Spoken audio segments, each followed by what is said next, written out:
உலகில் நடந்த ஒரு முக்கியமான நிகழ்வு அமெரிக்கா தென் ஆப்பிரிக்காவின் அமெரிக்க தூதரை வெளியேற்றியது. இது மிகவும் தீவிரமான பிரச்சனையாக மாறியுள்ளது. நீங்கள் முதலில் புரிந்து கொள்ள வேண்டியது, அமெரிக்காவிற்கும் தென் ஆப்பிரிக்காவிற்கும் இவ்வளவு தூரம் விலகுவதற்கான காரணம் என்ன என்பதாகும்.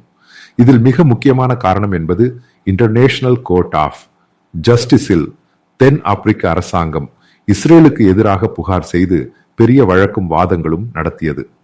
நீங்கள் அறிந்திருக்கலாம், கரீம் என்று அழைக்கப்படும் பிராசிக்யூட்டரின் தலைமையில் இது இருந்தது. இஸ்ரேலிய பிரதம மந்திரியை கைது செய்ய வேண்டும் மற்றும் அவர் போர் குற்றவாளி என்று இன்டர்நேஷனல் கோர்ட் ஆஃப் ஜஸ்டிஸ் தீர்ப்பு கூறியது. இதைத் தொடர்ந்து அமெரிக்க அரசாங்கம் ட்ரம்ப் வந்த பிறகு ஐசிஜேக்கு எதிராக சாங்ஷன் விதிக்கிறது. அதாவது பல நாடுகளும் தொடர்ந்து ஐசிஜே மீது சாங்ஷன் விதித்தன. இந்த கரீம் பிராசிக்யூட்டர், அவர் பாகிஸ்தானை சேர்ந்தவர், லண்டன் நகரத்தை சேர்ந்தவர். அவருக்கு எதிராகவும் சாங்ஷன் விதிக்கப்பட்டது. இதற்கு காரணம் இந்த புகார் அனைத்தையும் தென் ஆப்பிரிக்கா தான் கொடுத்தது. இந்த பிரச்சனையை அங்கு கொண்டு வந்து அதை மிகவும் சூடான விவாதமாக மாற்றியது. மனித உரிமைகள் போரின் போது சில நிபந்தனைகளை பின்பற்றவில்லை, பொதுமக்களை கொலை செய்தது என்பதையும் குறிப்பிட்டு இந்த நிகழ்வுகளை தொடங்கியது. பின்னர் ட்ரம்ப் நிர்வாகம் வந்தபோது நாம் முதலில் பார்க்க வேண்டியது US எய்ட், அதாவது அமெரிக்க உதவி தென் ஆப்பிரிக்காவிற்கு நிறுத்தப்பட்டது. பெடரல் அரசாங்கத்தின் உதவி நிறுத்தப்பட்டது. இதனுடன் தென் ஆப்பிரிக்காவில் உள்ள சுகாதாரத்துறை, குறிப்பாக எய்ட்ஸ் நோயாளிகள் மற்றும் ஆராய்ச்சி மற்றும் திட்டங்களில் சுமார் 10,000த்திற்கும் மேற்பட்ட தொழிலாளர்கள் இந்த தென் ஆப்பிரிக்க சுகாதாரத்துறையில் அமெரிக்க எய்ட் உதவியுடன் பணிபுரிந்தவர்கள் இருந்தனர். ஒரே நொடியில் இவர்களின் வேலை போய்விட்டது. மட்டுமல்லாது இவர்கள் அனைவரும் தெருவோரமாகிச் சென்றனர். பெரிய அமெரிக்க உதவியாக தென் ஆப்பிரிக்காவிற்கு இந்த சுகாதாரத்துறையில் கிடைத்துக் கொண்டிருந்தது, அது போய்விட்டது. இதன் பிறகு சமீபத்தில் தென் ஆப்பிரிக்காவின் அமெரிக்க தூதர் ஒரு கருத்தரங்கில் டொனால்ட் ட்ரம்பை பற்றி மிகவும் மோசமாக பேசினார். இவரின் பெயர் இப்ராஹிம் ரசூல். இவர் காசாவுக்கும் பாலஸ்தீனுக்கும் எதிராக இஸ்ரேலை மோசமாக விமர்சித்து பல உரைகளையும் கருத்தரங்குகளையும் அமெரிக்காவிலும் வாஷிங்டனிலும் நடத்தியுள்ளார். ஆனால் சமீபத்தில் இவர் ஒரு அறிக்கை வெளியிட்டார். அமெரிக்க ஜனாதிபதி ஒரு வெள்ளை மேலாதிக்கவாதி, கருப்பின மக்களை இவர் கண்காணிக்க முடியாது, இவர் வெள்ளையர்களை உயர்த்துவதற்காக வந்த அமெரிக்க ஜனாதிபதி என்று ஒரு கருத்தரங்கில் கூறினார். இது அமெரிக்காவை மிகவும் கோபப்படுத்தியது. முதல் காரணம் இதுதான், இஸ்ரேல் பிரச்சனையில் குழப்பத்தில் உள்ளது. இதுவும் சேர்ந்த பிறகு தென் ஆப்பிரிக்காவுக்கு எதிராக அமெரிக்கா கடுமையான நடவடிக்கை எடுத்தது. முதலில் தெரிந்தது இவரை வெளியேற்றியது. ஜோகானஸ்பர்க்கில் உள்ள அமெரிக்க தூதரகத்தை மூடுவதாக அறிவிக்கப்பட்டது. பின்னர் செய்தித்தாள்களில் இருந்து தெரிந்தது, தென் ஆப்பிரிக்காவுக்கு எதிராக 25% ஸ்டீல் டேரிஃப் ஏற்கனவே கொண்டு வந்துள்ளது. ஏப்ரல் 1 முதல் அமலுக்கு வரும்.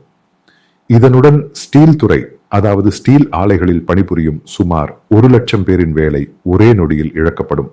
அதாவது தென் ஆப்பிரிக்கா கஷ்ட காலத்திற்குள் செல்லும்.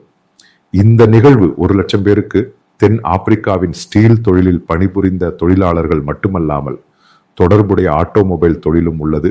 அது ஆட்டோமொபைல் ஸ்பேர் பாகங்கள் தயாரிக்கும் பலர் நிறுவனங்கள் உள்ளன, அவர்களுக்கும் இது பாதிப்பை ஏற்படுத்தும்.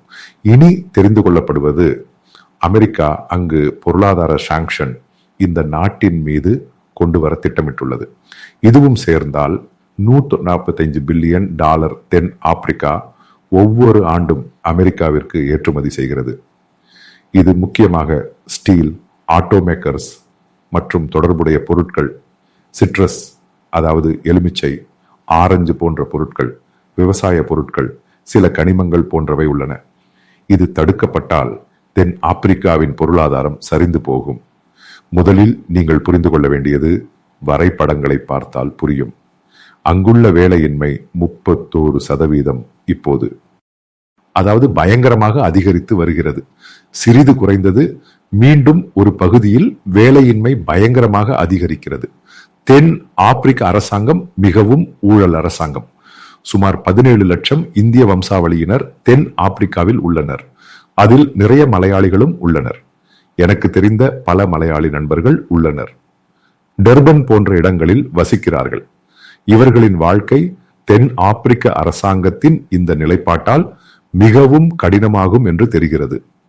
பின்னர் புரிந்து கொள்ளப்படுவது தென் ஆப்பிரிக்க குடிமக்கள் அமெரிக்காவிற்கு வருவதற்கான விசா மற்றும் திட்டங்களை தற்காலிகமாக நிறுத்த முடிவு செய்யப்பட்டுள்ளது. இதற்குள் தென் ஆப்பிரிக்கா சென்று மன்னிப்பு கேட்காவிட்டால் எந்த முன்னேற்றமும் நடக்காது. இந்த 145 பில்லியன் தென்னாப்பிரிக்க ஏற்றுமதி தடுக்கப்பட்டால் மிக முக்கியமான புள்ளி நீங்கள் புரிந்து கொள்ள வேண்டியது, 2025-26 சுமார் 3 லட்சம் பேருக்கு வேலை இழப்பு ஏற்படும். 3 லட்சம் பேருக்கு ஒரே நொடியில் ஒரு நாட்டில் வேலை இழப்பு ஏற்படும் போது அந்த பொருளாதார மந்தம் மிகவும் ஆழமாக போகும். இந்த சாங்ஷன் வருகிறது, மற்ற விஷயங்கள் வருகின்றன, அவர்கள் பயணம் செய்ய முடியாது. தென் ஆப்பிரிக்க வணிகங்கள் மற்ற வணிகங்களுடன் தாமதமாகிவிடும். பயங்கரமான நெருக்கடியில் தென் ஆப்பிரிக்கா இன்றைய நிலைக்கு வந்துள்ளது. எந்த அவசியமும் இல்லாமல் இஸ்ரேலுக்கு எதிராக ஐசிஜேயில் புகார் செய்து பிரச்சினை உருவாக்கியது. அன்று முதல் குழப்பம் கடுமையானது. பின்னர் அமெரிக்கா தானே இஸ்ரேலின் ஐசிஜேயை எடுத்து தூர எறிந்தது. இப்ராஹிம் ரசூல் என்ற தூதருக்கு எந்த தேவையும் இல்லாத விஷயம். ட்ரம்ப் நிர்வாகத்தையும் ட்ரம்பையும் தனிப்பட்ட முறையில் வெள்ளையர்களின் நபர் என்று கூற வேண்டியதில்லை. எப்படியாயினும் நிகழ்வு அனைத்தும் குழப்பமாகிவிட்டது. அதாவது அங்குள்ள மலையாளிகள் புரிந்து கொள்ள வேண்டியது, இதற்கு உடனடியாக தென் ஆப்பிரிக்க அரசாங்கம் தீர்வு காணாவிட்டால் அங்குள்ள வாழ்க்கை கடினமாகிவிடும். நான் இதை உங்களை பயமுறுத்துவதற்காக சொல்லவில்லை, ஏனெனில் நீங்கள் தயாராக இருக்க வேண்டும். ஏனெனில் அந்த மாநிலத்தின் இந்த பாலிசி காரணமாக அங்குள்ள மக்களுக்கு துன்பம் ஏற்படும், வேலையின்மை அதிகரிக்கும். ஏனெனில் இவ்வளவு பேருக்கு வேலை இழப்பு ஏற்படுகிறது. 39% வேலையின்மை ஏற்கனவே உள்ளது. அங்குள்ள யுஎஸ் பெடரலின் US-8 நிறுத்தப்பட்ட பிறகு சுகாதாரத்துறை முழுவதுமாக அழிந்துவிட்டது. மேலும் முன்னேறுவதற்கு முன் தென் ஆப்பிரிக்காவின் பொருளாதாரம் எப்படி முன்னேற முடியும்? உறுதியாக மந்த நிலைக்கு செல்கிறது. நீங்கள் புரிந்து கொள்ள வேண்டியது, தென் ஆப்பிரிக்காவும் இந்தியாவும் பிரேசிலும் அனைத்தும் சேர்ந்து ஒரு சக்தி வாய்ந்த நாடுகளின் குழு இருந்தது.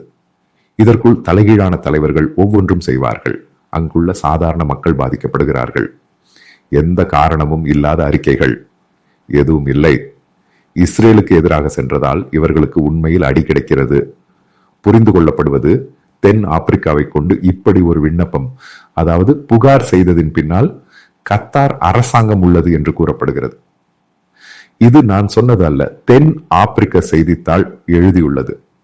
அவர்கள் தூண்டுதலுக்கு பிறகு தென் ஆப்பிரிக்கா இஸ்ரேலுக்கு எதிராக இப்படி ஒரு புகார் செய்தது. இறுதியில் கத்தார் பயந்து விலகியது, தென் ஆப்பிரிக்கா சிக்கியது. இதுதான் நான் சொன்னது, ஜியோபொலிட்டிக்ஸில் நடக்கும் தவறுதான் தென் ஆப்பிரிக்கா காட்டியுள்ளது. அமெரிக்க தூதரகம் மற்றும் அங்குள்ள வணிகங்கள் தூதரகத்தை மூடுவதாக அறிவிக்கப்பட்டுள்ளது. அமெரிக்கா விசா துண்டிக்கப் போகிறது. இவை அனைத்தும் அந்த நாட்டின் பொருளாதாரத்தை அடித்தளத்தில் பாதிக்கும். இந்த 145 பில்லியன் வர்த்தகம் ஏற்றுமதி செய்யப்படுமா? அது சாங்ஷனில் வந்து முடிந்தால், ஏற்கனவே 25% டேரிஃப் வந்ததும் ஸ்டீல் தொழில் முழுவதும் தாமதமாகிவிட்டது. 1 லட்சம் பேரின் வேலை போகும். புரிந்து கொள்ளுங்கள், இந்த ஒரு தவறு என்றால் தென் ஆப்பிரிக்காவில் வாழும் மலையாளிகளுக்கு மேலும் ஒரு சிறப்பு முறையில் இதற்கு தீர்வு காணப்படாவிட்டால் தென் ஆப்பிரிக்காவின் வாழ்க்கை மிகவும் நெருக்கடியில் இருக்கும். ஏனெனில் மேலும் முதலீடு வராது, மேலும் யாரும் முதலீடு செய்ய வரமாட்டார்கள். அதே போல் அவர்களின் பயணம் தடை செய்யப்படும். மேலும் சில ஏர்லைன்கள் கூட அங்கு பயணம் செய்யாத வகையில் ஆகிவிடும். இந்த ஒரு நெருக்கடிக்கு தென் ஆப்பிரிக்காவை கொண்டு வந்து விட்டனர். அங்குள்ள தென் ஆப்பிரிக்காவின் அமெரிக்க தூதர் இப்ராஹிம் ரசூல் சொன்ன முட்டாள்தனம், அதற்கு அங்குள்ள ஒவ்வொரு மக்களும் இப்போது விலை கொடுக்க வேண்டிய நிலைக்கு வந்துள்ளனர்.